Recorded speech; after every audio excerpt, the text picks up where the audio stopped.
Hello, here's a short video about, well, just showing you some of what my day's like here on the farm.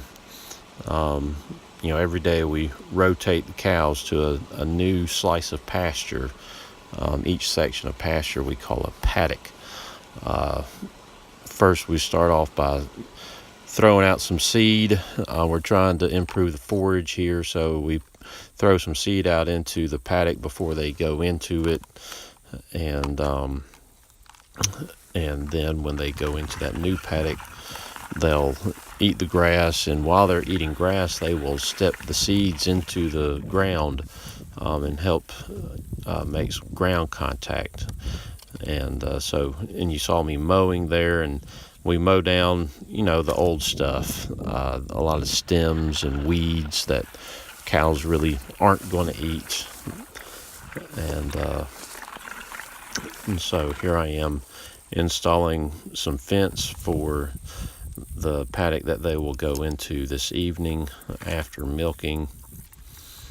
The paddocks are generally around 30 feet wide and 120 feet or so long, so just like a long rectangle. So here we are now, and it's later. The cows have gone up to the barn for milking, and I'm rolling up the fence from today, the paddock that they're in today, and then tomorrow I'll be mowing all this old stemmy stuff down too.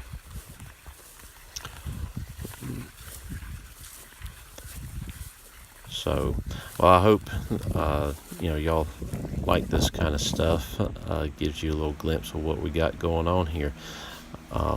Now I'm in the milk room putting together the milker. I'll put a lid on there. The lid, first there's that black gasket that goes between the lid and the pail. So that's to create a seal so that when we start the pump is a vacuum pump, and it creates a vacuum inside the bucket there, which draws the milk in from the cow. And here I finally realized I should put the camera down on the table so I can use both my hands. I'm putting together the claw there. The large tubing is for the milk to flow through, and the small tubing is just a vacuum line that goes to the pulsator, which adds pulsation to the rubber that goes around the teats. That pulsation is like a squeezing action as it sucks the milk out. All right, it's time to bring a cow in. And the first cow that I'll be milking is the black one. She's black and white, but she is half Jersey and half Friesian. Now don't worry, she is not too skinny. Your dairy cows always look thinner because, unlike beef cows, they produce milk on a greater scale. Beef cows put on more meats, but they don't produce as much milk. And so a dairy cow will convert her energy into milk, and therefore she just isn't going to be very fleshy. And if you ever see a dairy cow that is very fleshy, and you can't hardly see her hip bones, she is not likely to be a very good milk producer. So, all right, I'm getting her head locked in so that she can't back out on me.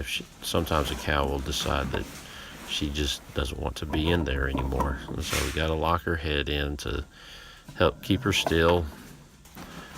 It's not uncomfortable. I've got those holes spaced so that it's closed just enough to keep her from pulling her head out. Give her a brush down, knock the loose dirt and loose hair and flies away. And now it's time to wash up the udder and clean the teats. We just use very hot soapy water, and I just go over it extensively to make sure that, to get as clean as it can get.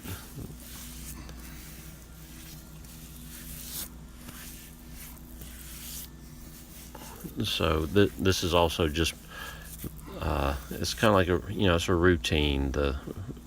It kind of helps to signal to the cow that the time for the milk to leave her is coming, and so she will start to let it down. All you moms out there who have breastfed your babies know about the letdown. Let down the milk. So I scrub each teat several times over and over. Now, as you see, the cow has 4 teats, but and so we also refer to the cows having 4 quarters. But some cows do not produce milk from all 4 quarters, and this cow, Gretna, is a 3-quartered cow. And that front right teat does not produce any milk. So it's not a big deal. She still makes plenty of milk. She's on par with everybody else in the herd. All right, now I dry her off. You don't ever want to milk a cow with wet teats. And plus too, I use a unstained cloth for drying so that I can check my cleaning work, make sure that I have done a good enough job. All right, turn on the pump and start the vacuum. Start the milk. This machine is a lifesaver, or I should say a hand saver. We milked by hand for our first year, milking 2 cows.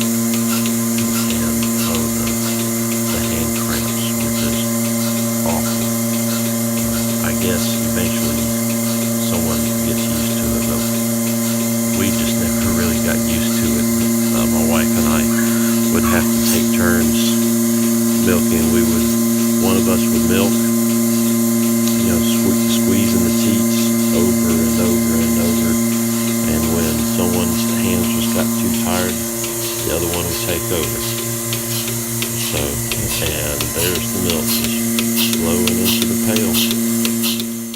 So next is we filter the milk, run the milk through a filter, just in case there was a hair or or some hay or something that might have gotten in the milk somehow.